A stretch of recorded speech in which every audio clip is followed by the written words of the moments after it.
Hi guys, my name's Clinton, live here from Mike's Dive Store in London, and with me next here is Simon from Suunto UK. Hi guys, how you doing? Introduce yourself, tell us what you're doing, what you're here for. Well, you may be coming back for another talk I was on this morning. I work for Suunto here in the UK. I look after all the UK dealers, all the inland sites and various sort of training, work alongside training agencies and such like. So, you may place either in stores or at sites around the country. Been around for a little while now, a bit like a bad penny. But I find, this is a whole new one for me today. Working at the Scuba.Digital 2020 show. I'm used to working at NEC and Excel and such like. So this is a whole new show for me. Really. Oh, there we go. Quite exciting times. Awesome stuff. Well, this is new for me as well. So don't you worry. I'm sure it's new for pretty much everyone here. Yeah. Scuba.Digital. So so here we are in the new age. So basically, what we're going to be talking about now is just how to choose a dive computer. Obviously, that's obviously one of the most important things to have as a diver. I would say so, yeah. So obviously everyone basically needs to have a dive computer. So, if someone comes in, new diver, how do you actually go about choosing a dive computer? I mean, I think first I'll just give you a bit of a quick very short history on Suunto. We started back in the 30s, really through a necessity. We started with a humble compass. And we developed various different diving equipment and other water sports equipment over the years. And in the last sort of 30 years, we've been working really very, very hard on computers. Computers is our main product that we make. So we do spend a lot of time developing the functions and the usability of the computers. We want to make the computer durable. We want to make it usable, make it very easy for people to use. So for them to use, we want to make them just a pleasure to wear. Really, we don't want to add extra bits that don't need to be there. So we do various different computers. Really, we'd like to, we do things from watch style computers here, which could be used as an everyday watch as well as different types of diving. We then have what we class as a big face computer, which is something like down here. You see is the Vipers and the Zoops. And then we have the newer models, which are all color screens. And when someone's asking, well, why would I buy one computer after another? I guess there's variants of reasons of why they're buying a computer and how much diving they're doing. Obviously, cost always has a say in what someone's going to buy. So we'd like to think we'd always do a computer for every budget. We can obviously dive into any of the computers in a bit more detail if you like. But I think really, when you're buying a computer, depending on what diving you're doing, popularity of color screens over the last year or two really come in. I guess it just makes it very easy to see when it's on your wrist. You might even be able to pick up on the TV here with that color screen. It almost draws your eye to the details, to the digits on the screen. Makes it very easy to use. Okay. So yeah, the color screen is something that's a good thing to have on a computer. Yeah, for sure. Well, we can discuss the color screens definitely in more detail later. I think maybe what we should try and do is just try and see. Okay, so if I'm an entry-level diver and I'm looking at, let's say, a Zoop to a Viper or a D4 to a D5. I mean, what sort of differences between, let's start with the Zoop and the Viper. I mean, between the two of these, how do you distinguish which one you really want to buy? Okay, well, we find the Zoop has been a very popular entry to market computer for us over the years, and we've had various different variations of it. It's a computer that does, say, a majority of things for most divers. Some of the functionalities that separate the two computers. In price, they're not actually that much. Zoop is around a £225 mark sterling, and the Vipers around a 300, maybe just a bit over 300. So there's not a lot of difference in price, but functionality, what you get from just moving on from a computer, to be fair, does nitrox, has a backlight, logs all your dives, it has the RGBM, has everything you'd expect from a good dive computer. Just moving up subtly, just up maybe 70 to 100 pounds difference, you actually start getting a computer that now can use up to 3 nitrox mixes. So you can be using a mix for your bottom when you're diving on the bottom, and you can also use a decompression mixture, which you can obviously switch between. So that can actually, the Viper Nova can actually use 3 gases, as opposed to the Zoop's only a single mix. Also has a digital compass inside. Now, compass is something we like to use on most dives, you know, and you know, depending on which brand of compass you buy, I mean, you know, compasses are anything from 50 to 80 pounds. Yeah. So a compass in a computer is obviously a great function. And also with a Viper, we use it's actually air integrated. It's ready to be used with air integration. So what that is you can use a pressure gauge as we're familiar with, and you can also use what we call, in this case, a transmitter. And the transmitter will sit on your first stage, and it will beam the pressure of your cylinder, and it will also take into account all your breathing rate and your current breathing rate at that time, and it will actually give you a more accurate answer when you're diving to how much air you've got and how long to stay there for. So that's probably 3 key features, I would say. You know, why would I spend the extra money? I would say the internal compass, the extra gas mixes, and I'd also say the transmitter. So quite an easy jump up there, really. Yeah. Between those two units. We then talked about the D4. D4 plays the D5, for example, is what I'm wearing on the wrist. The D4 was our sort of, if you like, our entry into the market watchdog computer. You know, this was a dot matrix screen, which is a screen that we still adopt in some of the computers. The main difference between a D4 and a D5 would be the color screen. Yeah. You know, and that may be just a subtle thing like that. Maybe why you might prefer a color screen over a dot matrix screen, or as we said on the Viper, it might be some of those extra functions. But essentially, with anything, you know, as you go up in the range and price, you are getting more value for your money. So that's probably, certainly in those two is where we're at. And as I say, with the D4, so similar kind of story, really, a single mix computer, whereas if you go for a D5, you can use multiple mixes. It's also rechargeable, the D5, which is something quite new. It's just whereas a D series or batteries that you need to send back to your local dealer to get changed, with the new D series D5, you've got a rechargeable unit. I know it's your I must say we're Maxis today. This is by coincidence, guys, that I'm wearing a D5 white. And you can also with the newer model, the D5, you can actually interchange the straps. So when you're not diving with it, you can put a textured or a leather strap on there. So which is something that's quite nice for sort of when you're not diving. No, definitely. So it's obviously something you can definitely wear as an everyday type watch if you really want. Yeah, Even if you wear a suit, I mean, like I say, you can change the straps. You can make it look nice and smart. Which is great. I mean, I've got various computers.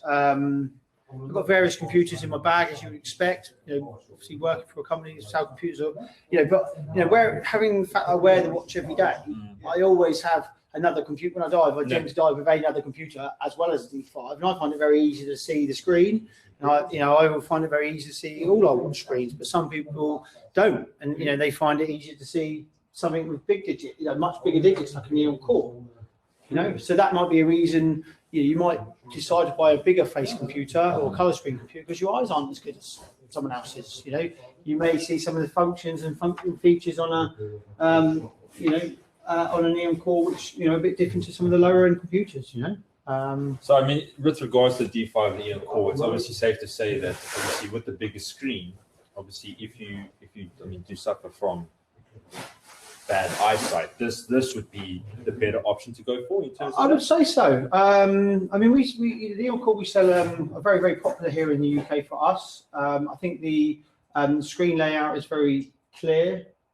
We have the different color digits, which essentially when you're in the water, it's very easy to recognize. If as I spoke about this morning, if the colors of the screen turn yellow or red, it's generally telling you you're doing something, you're violating the computer in some way, or cautious, to proceed with caution. So that's a really easy thing you can see without really knowing what it's telling you.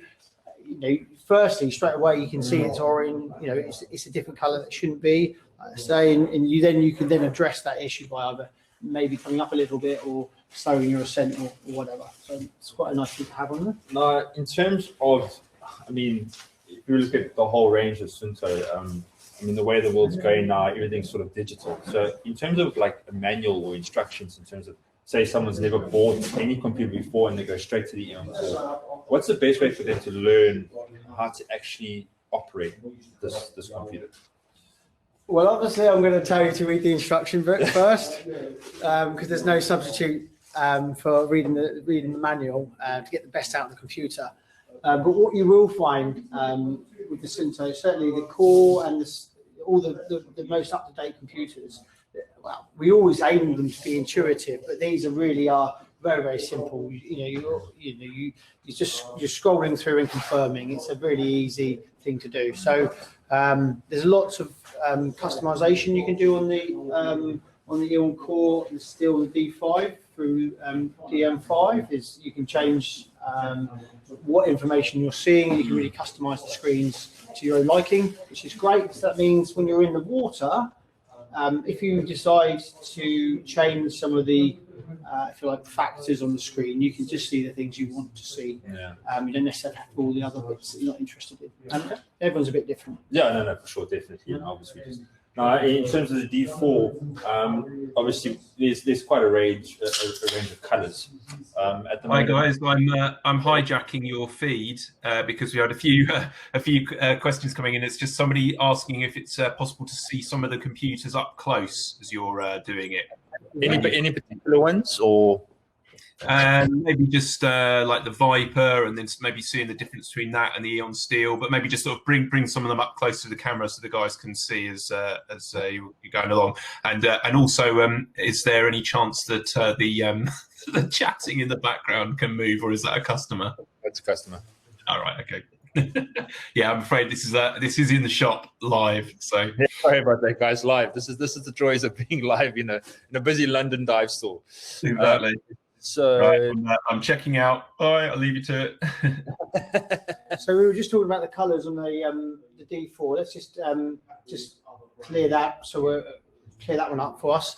So Suunto, up until a year or so ago, we were running on the D4 iNovo, which is one of these here. This is the Lime, which unfortunately that's as close as I can get to the screen. It's actually attached to the screen for a safety device. We've actually really, through seeing what trends are happening in the world, we've actually slimmed down the colour choice now down to three of the three best selling colours, which are going to be the Lime. This is the latest Lime model, the white, and also the black. So these are the three current D4i models. They vary ever so slightly to the 2019 models. You can tell the latest model by having silver buttons and a silver bezel.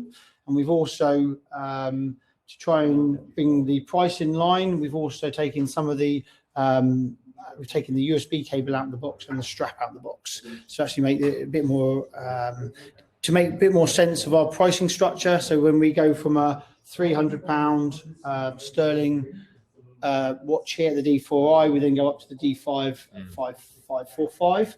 So it's there's a distinct difference between them. Yeah, okay, sure. I think I might just, whatever's under my arm, I might have just broken. Now, we had a request to show some of the computers a bit closer up to the screen. Obviously, I'm sort of shooting a bit blind, but this is the Zoop, and on the screen here is showing you your depth, your no decompression time, and your dive time, which is three bits of key information at any one time. Down here, it's also got the time, and you can also see there's an alarm in the window, alarm up here. In the entry-level models like this, we have audible alarms and flashing. But also, when we go into one of the latest models, the D5 actually has a vibrating function, which is really nice. So it also just gives off a vibrating beat. So if you violate the computer, yeah, you can feel it. And you can even it's not a violent vibrate, and it's actually really, it's interesting when you're in the water. Obviously, the sound of it also carries as well, so you hear it as well as feeling it. So it is something you can identify quite easily. Okay, so we have another question here. Does the tank pod I have for my D6i also work with the new D5? Okay, so if you've got a D6i, you have a transmitter. The transmitter will not work with the D5. The D5 you need the pod. The main difference the D5 works on it's like a digital signal. The pod works a digital signal, and the transmitter is like an analog signal. So the pod will only work with the rechargeable units. So D5, Eon Core, and Still, and then all the other integrated computers that we do use a transmitter.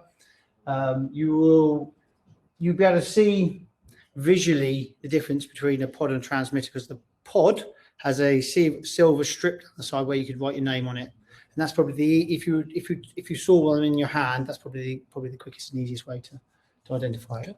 So there we go. It's a great way to answer that one question. Okay, so I mean, in terms of color screen and the LCD screen, I mean, what are the biggest differences between the two, just so that some of our customers can just understand? I think the super bright screens that we use are really designed. I guess it's just like anything as it's moved on. You can see here in the water how it lifts off the diver's arm. When you're using a backlit screen, the back of the screen lights up, and it's served us well for years. And at the time it was great. But now obviously we've got the technology to use the bright color screens, and you get the vivid colors. It just cuts through a lot better. I mean, they use a lot more battery, hence why it's not a coincidence that the bright screens are rechargeable. They just use use a USB charger, really simple. You can actually just show them. Yeah, this is you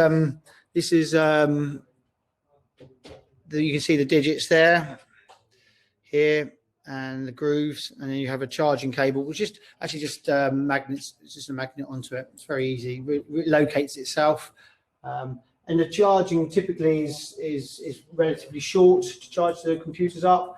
They all have slightly different battery lives. If we're going to talk about color screens and the units, the D5, which is the watch style, you've got about 11 diving hours on it, and you've got different brightness, and the battery can go out a bit longer. If it's brighter 12, than if it's... Well, yeah, if you have it very bright, it's obviously going to eat the battery up, so it'll be less. The Eon Core and the Eon Still have different size batteries. They're very similar units. The Eon Core battery, around 20 hours, whereas the Eon Still goes up to around... this is obviously... Clinton's just going to take an Eon Still out of the box. So obviously we can't switch it on, but essentially that would be the Eon Steel, which is slightly bigger, if I'm not mistaken. It's a slightly bigger unit. It was the first unit it was sort of our first color screen unit. It was developed back in 2015. It's got a great battery life, up to about 36 hours, I think I said. It's rated to 150 meters, so it's great for deeper diving. It's suitable to be used with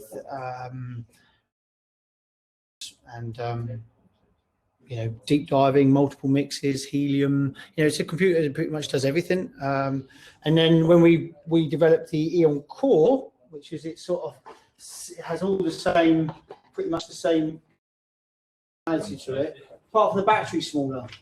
So the screen wasn't attached. The actual screen itself is the same size as the Eon Steel, but the battery is a bit smaller. So the battery, like I say, is more of about 20 hours. Okay. There's a color choices in the Eon Core. You got three color choices, where the Eon Steel at the moment is just silver. Now, the Core is a computer that we're currently running a promotion on, which is available here at Mike's, amongst other places. The offer is you buy Eon Core and Pod, which is obviously the matching component to it, I think you guys here are selling it for £595. Well, That's correct. those two components would retail over £900. So it's a really it's a cracking deal. It's something we're going to be running all the way up until Christmas. So please keep an eye out for that. And it's certainly a computer that can handle any sort of diving you want. I get asked, or people talk about they want to buy a computer that's going to last them, into the future. Yeah. And there is some truth in that. You need to make sure there is some progression, but equally you've got to remember, when we buy a new mobile phone, we don't buy it forever. We buy it for 2 years until the new shiny one comes out, because it's much better. And we can't forget that underwater we're still using cutting edge technology, and it does evolve and does change. So, when you're buying a computer on the functionality and the diving you're doing, I wouldn't necessarily look to buy a computer for 10 years time. If you're going that's in essence, that's basically how everything does go. So it's one of those things. Everything does evolve. Well, now that we're talking about EM Core, in terms of like tech divers, obviously you've got tech divers, rebreather divers. Which computer out of the Suunto range would be more suited for that type of diving? Okay, so we the Eon Steel is our pinnacle computer. Although the core will do rebreathers, is compatible with rebreathers and helium, up to 10 different mixes, 10 pods. There is some developments going on in the Eon Steel into the future, which is probably what we would recommend with the greater depth rating that it's got and the longer battery life. If ultimately that's the road you're going to take, I'd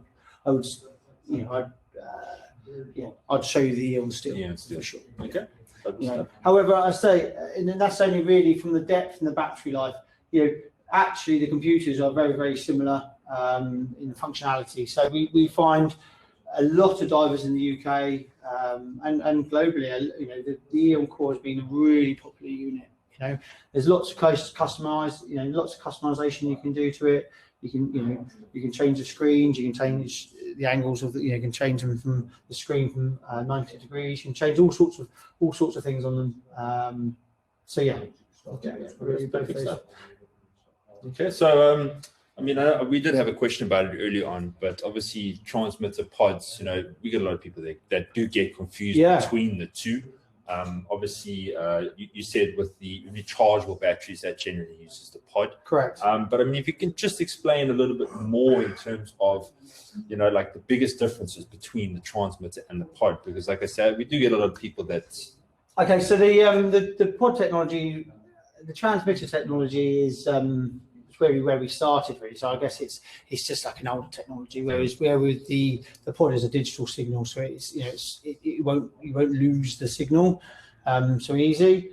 All the transmitters and pods are both good for around 2 meters, but I'd say the pods are a more reliable signal.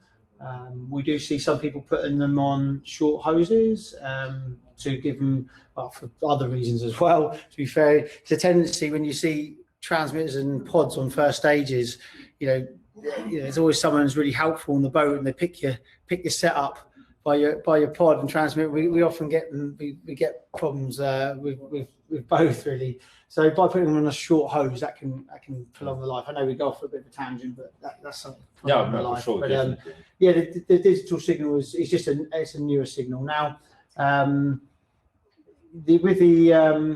With the older units, we obviously have metal bodies, and transmitters work better with them. But we are looking to bring in other materials into the newer products, and we need to just work that technology into pods. Okay. And then just with that, so how many pods can one, let's say, put with? You can use up to 10 pods. That's if you're doing stage compression and such like. But I think for most people, in the UK, we do 10, but it's quite unusual. Yeah, it's quite unusual. Yeah, it's very likely for people to use 1 or 2 in the UK here, I'd say. But you can obviously do multi, but it's hard. You never know what people are doing. So you develop these things so that people can use the full. That's the option. Okay. I did see there was another question here from a Peter O'Brien. In practice, who would rely on the digital compass in the dive computer? Who would rely on it? Well, I think. Well, I think you'd want to. Sorry, Peter. I mean, obviously, I don't know really how to answer that. I mean, well, I mean, I suppose what type of diver would rely on? I mean, a wreck or something like that using a compass is not as accurate. But I've certainly heard the sort of adage that people don't trust the digital computers and they'd rather use their solid computer, their standard compass. I think that's kind of runs through with all sorts. People use a lot of redundancy, really. But I guess once you've, I think on the Eon Core and certainly on the Eon Core and Steel, it's very easy to set up. It's a sort of a one button. You lock your bearing. It's a very simple thing to use. But equally, people still like an analog backup, I guess. I mean, we'd like to think they're reliable and they work as they should do. It's whether or not you trust them yourself is, I mean, there's we've all probably been underwater and not trusted the compass in the past, so we end up in the wrong spot. No, for sure, we've all been there, especially when we started diving. Oh, it's definitely not that way. Definitely not that way. Of course not. Well, I mean, is there anything else you want to just pass on in terms of dive computers? Obviously, I mean, there is quite a big range. Well, I guess we talk about certainly the newer computers now and the use of apps. Is an app for everything now, and obviously with everyone's big connectivity now. Certainly with the Suunto app now, you can put all your diving information into it, and you can also doing other exercises using a Suunto product, which can all feed into the same app, which is really nice. So it helps with that community, building that community and sharing your dives with your friends and social media and such like. So I'd say obviously that move towards the social media and connectivity is something we're very acute on. Yeah. Well, I mean, as you were saying, I mean, in the beginning when you started diving, and you've obviously got quite a few dives under your belt. I'm only assuming here. In terms of the amount of dive you've done, which is the funnest dive you've ever been on? Well, actually, it happened quite recently. I was diving at a local site just after lockdown, actually down in Swanage, and we were just in a couple of meters of water. And the pier has just been it's an old, it's a 100-year-old or so pier. They've just been doing some renovation work on it. So under the water is quite a lot of new debris, sort of bolts and things left on the bottom. And I was, which was great. And then on the second dive, I suppose my mind was wandering a little bit and feeling a little bit mischievous. And I was seeing these bolts on the floor, and my buddy has these big dry-suit pockets with big gapy pockets. So I was poking all these bolts in, and I reckon probably it took him to the end of the dive till he went to put his torch back in his pocket and all these bolts fell out. So obviously we were both rolling up underwater. It was quite fun, really. So it's a little bit That is quite. It was good. That sounds good. So that was probably my funnest dive recently, for sure. But Oh, that's awesome. Well, I mean, obviously we still got quite a bit of time. Obviously, if there's any questions. Isn't there a competition running to win a Zoop? Yes, actually. Isn't there not a competition? I mean, do you want to just let them know, or I mean? Well, I think it's a prize draw, isn't it? Obviously, it's a prize draw. I think you can apply for the ticket when you download your 10% voucher from Mike's. Is that correct? Yep. And then you go into a draw to win a computer. Obviously, if you're going to buy a computer and win a computer, you get 2 computers. Yeah, it's always good to have a spare computer. That's right. Having a spare well, computer. That's to be fair, wearing 2 computers is pretty normal now. As people dive with lots of redundancy, so to have 2 computers isn't strange at all anymore, really. So that's good. We see it a lot. So. Okay, guys. Well, if there are any questions, obviously we will be ending the session now. If there are any questions, please do pop them into the chat box, and we can obviously still answer the questions. Simon will be in here, so he will be available to answer anything that you may have. Other than that, Simon, is there anything else you want to? No, I think we're done. I just thanks for joining us. Really, this online videos and Zooms and all this sort of stuff that we're doing now, it's a bit strange, but thanks for taking the time out of your day to come and see us, really. So, thank you very much, guys. And yes, don't forget, if you do register, you will receive an email with a code that will offer you guys a 10% discount on anything that's bought on our website. So please don't forget to register. Otherwise, thank you for joining us, Simon from Suunto. Thanks I'm very much. Quentin from Mike's Dive Store. Enjoy the rest of your day and stay warm, guys. Cheers. Cheers. See you later. Bye.